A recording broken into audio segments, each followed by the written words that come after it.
Bonjour, alors je vous retrouve ici, je m'appelle Jannick Dumais, si tu ne me connais pas encore, éclabousseuse de vie, éclabousseuse de joie, c'est ce que je préfère dire quand je me présente et c'est effectivement qui je suis en dehors d'être voilà, une femme de 60 ans qui a 60 ans de cette vie terrestre et qui a 3 ans aussi dans une nouvelle vie totalement pas prévue, totalement imprévue, pardon, depuis la mort de notre fils aîné en août 2020.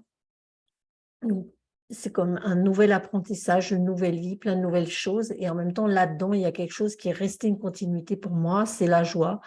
C'est être une éclabousseuse de vie, une éclabousseuse de joie. C'est aussi être healer, c'est-à-dire fée, sorcière, magicienne, guérisseuse. Et bien sûr, maintenant, healer, c'est quelque chose que j'applique pour que toi, tu puisses transcender les intensités de la vie, en particulier le deuil, et spécifiquement le deuil d'un enfant. Donc, je suis sur 2 écrans à la fois, c'est pour ça que je bouge un peu la tête, sinon ça va bien, je ne suis pas en train de hocher la tête, ne vous inquiétez pas. Aujourd'hui, je voulais répondre à une question spécifique qui m'a été posée pendant la lecture de mon livre que je montre ici. Il va y avoir encore tellement de jours. Parce que j'ai lu un passage, en fait, où je parle de ma tante. Je vais peut-être le relire, en fait, comme ça sera peut-être plus sympa et vous verrez aussi dans quel contexte la question a été posée. Donc, en fait, c'était le moment où je disais, ben voilà, le 25 août, cette date-là, je m'en souviens, c'est celle de l'anniversaire de la mort de tante Gabi. Une mort prématurée aussi, un accident stupide, seul en vélo. Je n'étais pas là, j'étais en Sardaigne, je n'ai pas vécu le deuil. Donc, effectivement, j'étais loin, j'étais à distance. Et pour remettre ça dans le contexte, c'était en 1982, donc c'est un bail. Et à l'époque, il n'y avait pas d'Internet, il n'y avait pas tous les moyens qu'on a technologiques d'être joignable. Et donc, j'étais au fin fond de la Sardaigne avec une de mes sœurs et en fait, on n'avait même pas laissé le numéro de voiture, donc il n'y avait aucun moyen de nous joindre. Et effectivement, nous avons appris en fait la nouvelle 2 semaines après la mort, donc au moins une semaine après l'enterrement, et alors qu'on était chez une amie qui a eu, elle, qui était un point de contact et donc qui a eu l'information en fait. Donc le temps après qu'on rentre encore dans notre famille, il y avait encore au moins 2, 3 jours, euh, on est arrivé en fait quelque part, alors je dis pas que c'était plié pour eux, mais c'était, voilà, on avait été absent. Et donc la question donc c'est dans ce sens-là que j'ai dit en fait que je n'ai pas vécu le deuil dans le sens des premiers jours. En plus, bon, c'était quand même une tante qui habitait loin de chez moi, je ne vivais pas avec elle. Moi, j'avais déjà, j'avais 19 ans, oui, 82, ouais, ça, j'avais 19 ans. Voilà. Donc, la question qui m'a été posée, c'était, faut-il être proche en distance physique pour faire un deuil ou en distance émotionnelle? Voilà, faut-il être proche en fait physiquement ou proche émotionnellement pour faire un deuil? Et puis, en fait, derrière, il y a une autre question qui est, qu'est-ce que c'est que faire un deuil? Est-ce qu'on fait un deuil? Euh, donc, je voudrais dire en fait que pour moi, alors, même si je ne suis pas enfermée dans des rituels, mais quelque part, de se créer un rite, pas forcément un rituel, mais de se créer en tout cas une cérémonie, une célébration, même si elle est complètement improvisée, même si elle est complètement... je me remets sur Facebook en même temps, comme ça, si je vois vos commentaires, si vous êtes là, voilà. Ah ben, il y a Anita qui est là.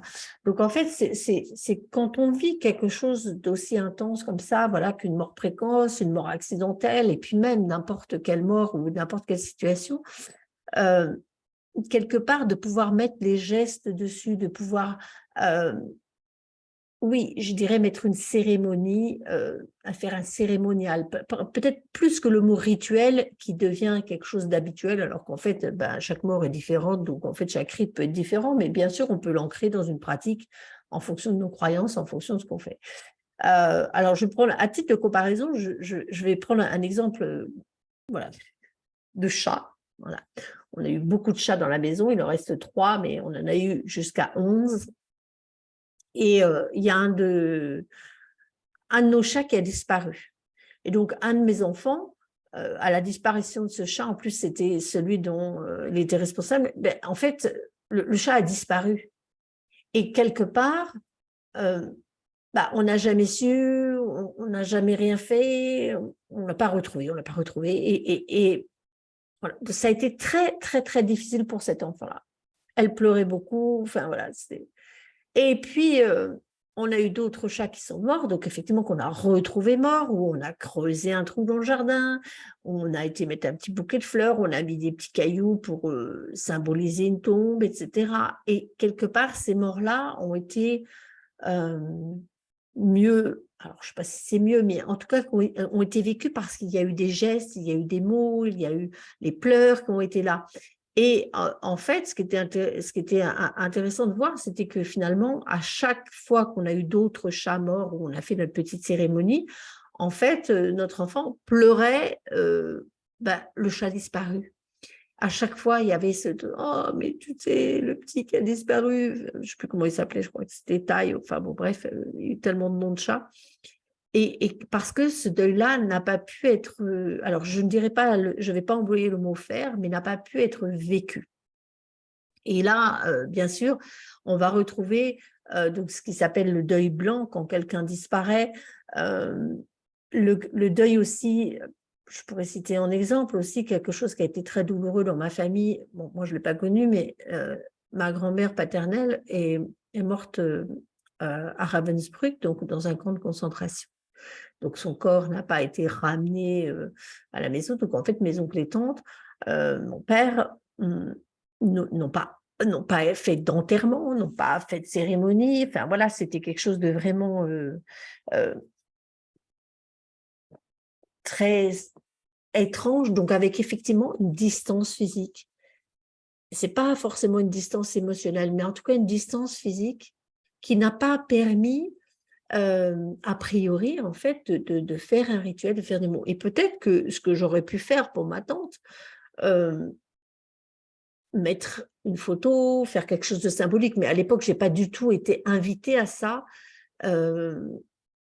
Et c'est comme si cette personne, enfin voilà, alors en fonction de la proximité de la personne, mais c'est comme si c'était rien passé. Et c'est pour ça qu'après, moi, j'ai toujours tenu à être là pour les enterrements, enfin la plupart du temps, parce que j'ai une très très grande famille.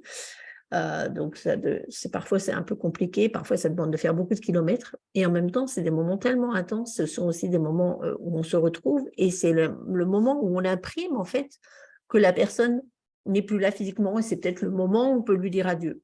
Voilà.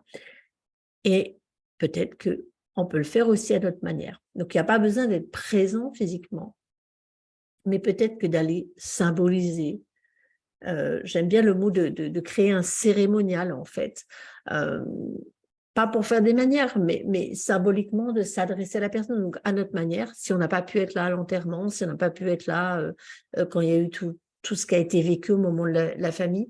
Donc, pour moi, ce n'était pas une histoire de faire le deuil, mais alors, c'était vraiment le fait de ne pas pouvoir vivre en fait tout ce passage-là, en fait, de ne pas être là pour ce moment du début qui sont tellement importants pour moi,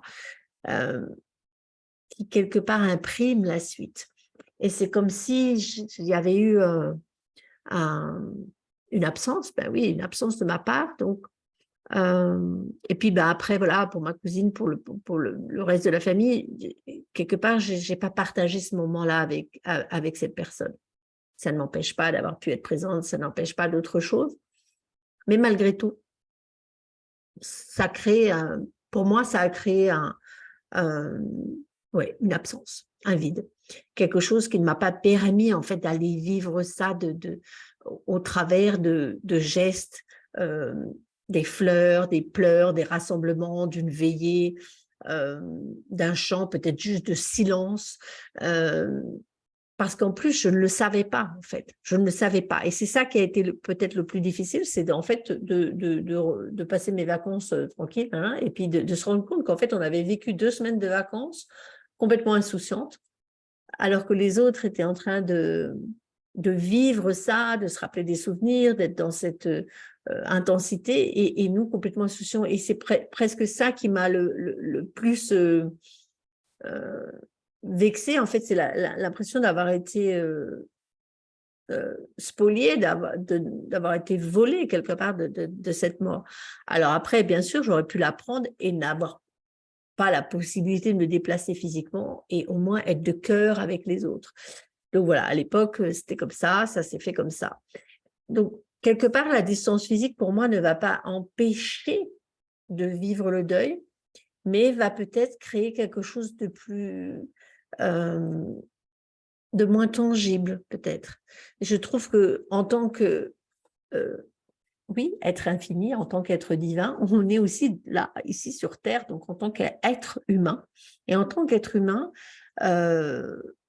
aller vivre avec notre chair, aller vivre physiquement ce passage, de voir le corps, de voir la dépouille, d'assister à la mise en bière. Moi, j'étais là pour pas mal de mises en bière, enfin, hein, donc de voir le corps, en fait, avant que le cercueil soit fermé aussi, c'est des choses qui sont peut-être douloureuses sur le moment, mais qui aident tellement après. C'est comme si, en fait, c'est un peu, tu vois, quand tu rentres dans un tunnel et que tu fermes les yeux et puis tu arrives de l'autre côté et tu sais pas ce qui s'est passé, ou un peu peut-être comme les voyages maintenant, quand on fait le voyage, ou si on était en télétransportation, mais si tu fais ton voyage en avion, en fait, je sais pas, moi, tu pars de Paris, il fait moins 10 degrés, et puis tu arrives, je sais pas où, à Madagascar, il fait 30 degrés. Il y a un truc qui est brutal. Ou alors tu pars, voilà, tu es là, ici, avec plein d'amis, puis tu arrives sur une île déserte, il n'y a plus personne. Et en fait, ça se fait en instantané. Euh, et puis, c'est surtout peut-être que pendant tout ton voyage, c'est comme si tu avais fermé les yeux, c'est rien passé, tu n'as rien voulu voir. Alors qu'en fait, si tu oses regarder la mort en face, mais peut-être le mort ou la morte en face, si tu oses voir ce corps, cette dépouille, ce cadavre, voilà, n'ayons pas peur des mots.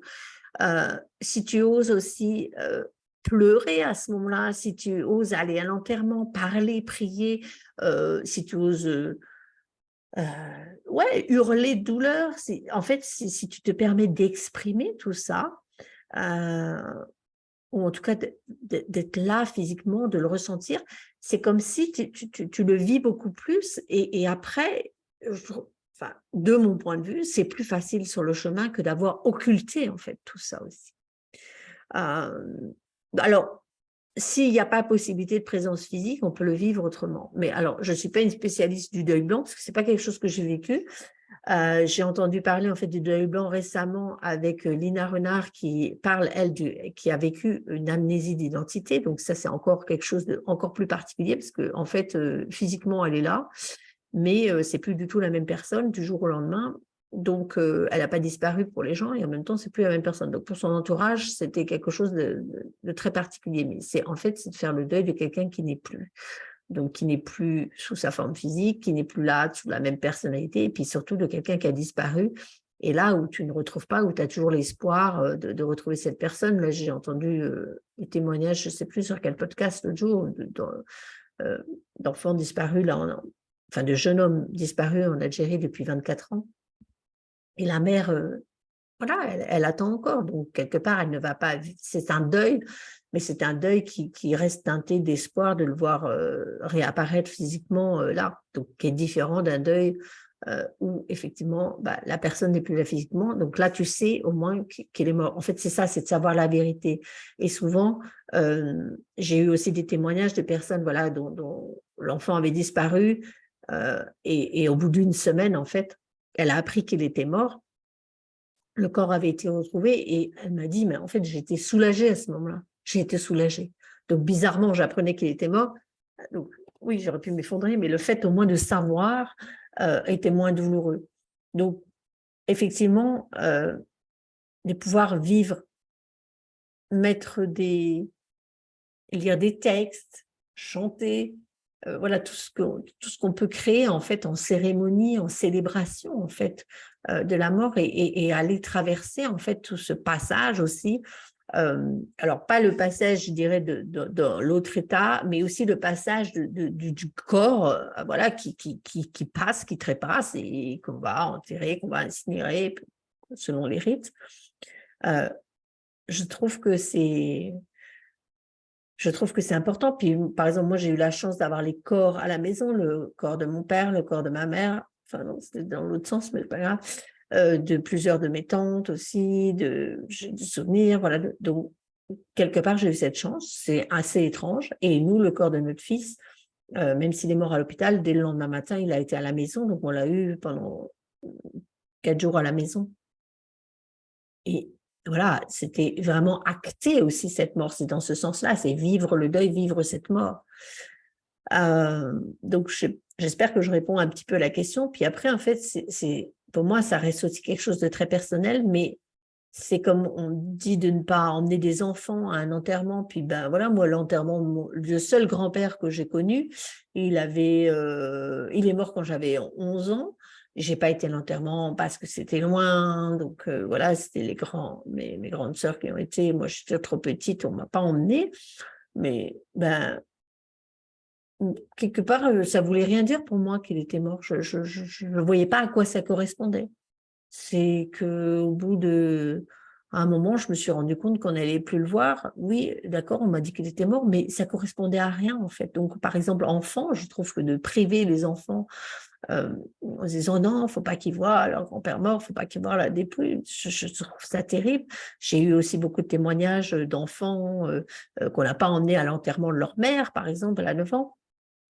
Je trouve ça terrible aussi parce que quelque part, c'est de cacher la chose au lieu de le rendre, de vivre ça quelque part avec beaucoup de simplicité.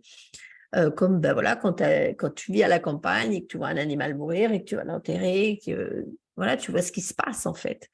Euh, donc c'est important. Et alors après, je vais aller reprendre, j'espère que vous me suivez encore, je vais reprendre la deuxième question. Donc, puisque la première question, c'était faut-il être proche en distance physique pour faire un deuil ou en distance émotionnelle? Oui, c'est-à-dire, en fait, après, ça dépend. On peut avoir aussi quelqu'un qui n'est pas complètement proche de nous, où on n'a pas spécifiquement d'émotion. Simplement, souvent, quand quelqu'un meurt, et si on va à l'enterrement, j'en sais rien, peut-être d'un voisin, d'un collègue ou d'une personne, enfin, quelqu'un avec qui on n'a pas forcément d'affinité émotionnelle, malgré tout, ça nous met face à notre propre mort. Et puis, ça peut nous faire remonter justement toutes ces morts ou peut-être tous les deuils qu'on n'a pas vraiment vécu, où on ne s'est pas exprimé, qu'on a un peu occulté, qu'on a un petit peu passé sous silence. Donc ouais, voilà, pour moi, c'est important en fait de ne rien passer sous silence, qu'on soit en distance physique ou pas. En fait, c'est de ne pas passer sous silence. Et en même temps, c'est un peu comme quand tu me prends dans les bras physiquement, c'est pas la même chose que quand tu me prends dans les bras de loin, tu me dis au téléphone, je t'embrasse. C'est pas pareil. C'est pas la même chose. Donc de pouvoir être là et s'embrasser aussi. Alors bien sûr, parfois on se dit oui, si c'est juste pour aller à l'enterrement pour faire bien, ça n'a aucune importance. Et puis c'est bien de pouvoir être là aussi après. Et parce qu'il y a tout cet après, en fait, il y a le moment de l'enterrement, il y a plein de monde, c'est quelque part, c'est chaleureux, même si c'est triste, etc. Ça peut être aussi très chaleureux, ça porte. Et après, après, qui reste après? Qui reste? Qui reste?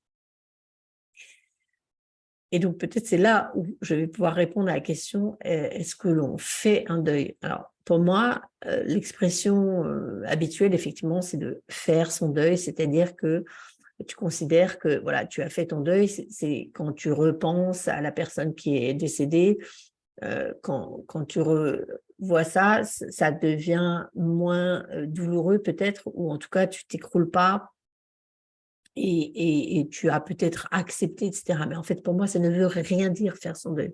On ne fait pas un deuil, on le vit, on le vit. Faire un deuil, je l'ai déjà dit, mais j'aime bien le redire parce que pour moi, ça me fait vraiment penser, est-ce que tu as fait ton deuil? Fais ton deuil. C'est genre, tu as fait ta commission aux toilettes, tu tires la chasse et hop, c'est fini, on n'en parle plus.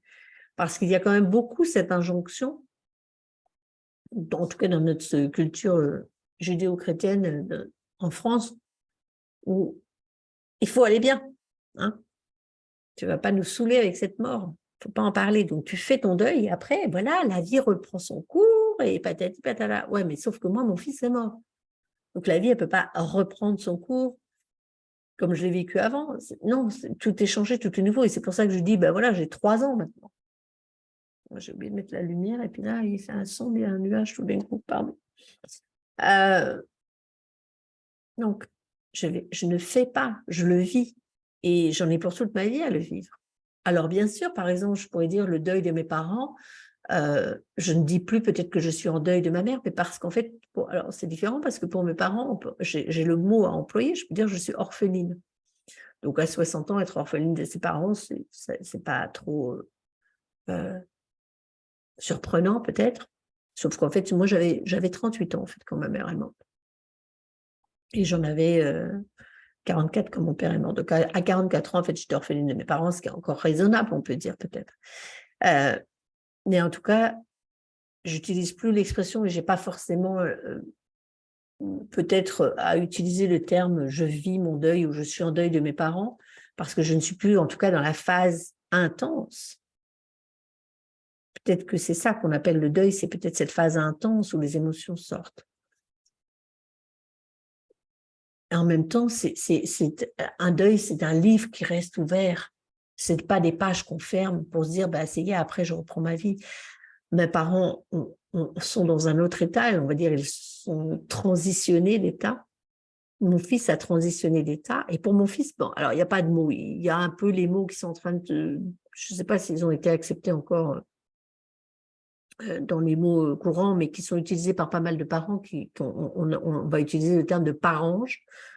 Mamange, papange, je pas, enfin voilà.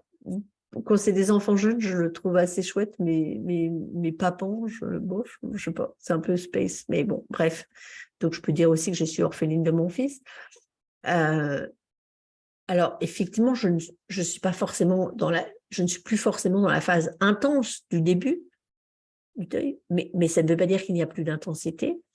Et que je vis jusqu'à la fin de mes jours terrestres, j'ai à vivre avec cette composante que mon fils n'est plus là sur Terre.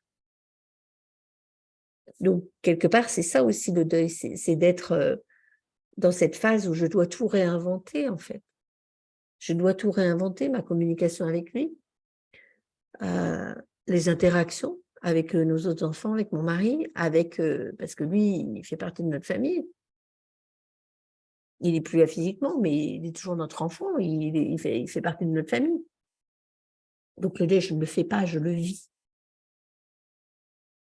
Voilà, c'est vraiment un point de vue. Et justement, je souligne souvent toutes ces expressions toutes faites qui sont utilisées, donc comme faire son deuil, j'ai perdu mon fils. Moi, je viens les questionner, mais qu'est-ce que j'ai perdu en fait? Je n'ai pas perdu, oui, je perds mon trousseau de clés, mais mon fils, je ne le perds pas. Il a pris une autre forme. Donc, bien sûr, ce sont les expressions couramment utilisées. Mais surveillons notre langage et vérifions les mots que nous utilisons et à quoi ils correspondent, en fait. J'espère que ça vous parle. Je n'ai pas vu grand monde en direct ce soir, mais ce n'est pas grave. Vous pourrez, en tout cas, quand vous me regardez après, et si vous êtes en différé, peu importe la plateforme, que ce soit Facebook, YouTube ou Instagram, m'envoyez un commentaire. Dites-moi comment vous vivez les choses. Est-ce que ça vous apporte quelque chose que je vous partage aussi? Est-ce que c'est peut-être une contribution pour vous ou pas? Donc, en ce moment, j'ai la lecture de mon livre, là, il va y avoir encore tellement de jours, donc c'est une lecture qui s'étale au fil des jours sur Instagram et sur Facebook jusqu'au 7 novembre. Et puis, peut-être qu'en fait, si vous avez d'autres questions encore par rapport au deuil comme ça, moi, je vais vous conseiller le cahier des questions. Il va y avoir encore tellement de jours, où je parle aussi de ces espaces du deuil qui sont quelque chose que moi, j'ai expérimenté, que j'ai vécu. Et je vais vous les dire ici, donc l'espace du silence, de l'abandon, de la question, de la gratitude, de la transcendance, de la communication, du choix.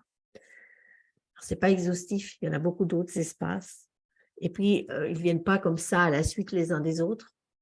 Ils sont interconnectés. C'est des espaces dans lesquels je vous invite avec mon offre, cet espace du deuil. ou avec 7 sessions de guérison autour de ces espaces, je vous amène à vivre votre deuil justement autrement, à vivre votre deuil avec un nouveau regard peut-être, à le vivre en conscience, à le vivre en lumière. Voilà pour ce soir. Et puis, j'ai hâte de voir vos commentaires. Et puis sinon, je vous dis à la semaine prochaine. Et si vous avez des questions, des thèmes que vous voudriez que j'aborde pendant ces vidéos, eh bien, faites-moi signe et je vous y répondrai avec grand plaisir.